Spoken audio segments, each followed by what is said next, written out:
Martin, din første kamp som Hvidovre-træner, hvad er helhedsindtrykket af det i dag? Jo, men altså alt i alt er jeg godt tilfreds. Primært fordi vi har været i gang i 5 dage. Vi føler at vi lige er gået i gang, og så får vi da trods alt et godt udbytte, en kamp mod et rigtig godt Brøndby-hold, som jeg synes, vi spiller godt med i mål. Så en god oplevelse alt i alt. Var der nogle elementer, du specielt var glad for?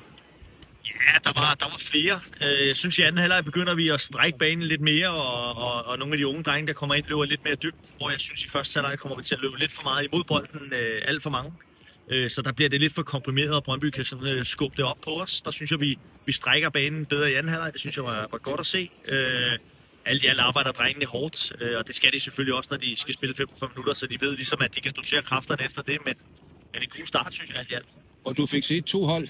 Ja, alle fik lov til at spille i dag, og det er jo en del af det, men nu var det heller ikke lang tid, inden vi allerede bliver nødt til at selektere lidt i det, og så bliver det differentieret spilletid, men i dag fik alle lov til at vise sig fra. Ja.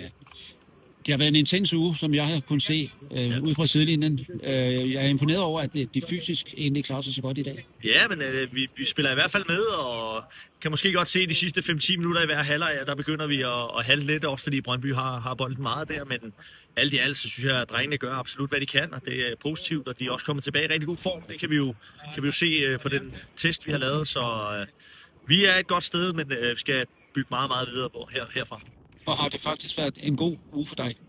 Ja, det synes jeg, det var en god start. Du ved, at komme ind og møde en masse nye mennesker og møde spillerne, og der er mange ting, der lige skal falde i hak, men jeg synes, det har været en god uge, og nu glæder mig til, at vi allerede kan arbejde videre med. Så nu kan du sætte det første hak? Det kan man sige, ja.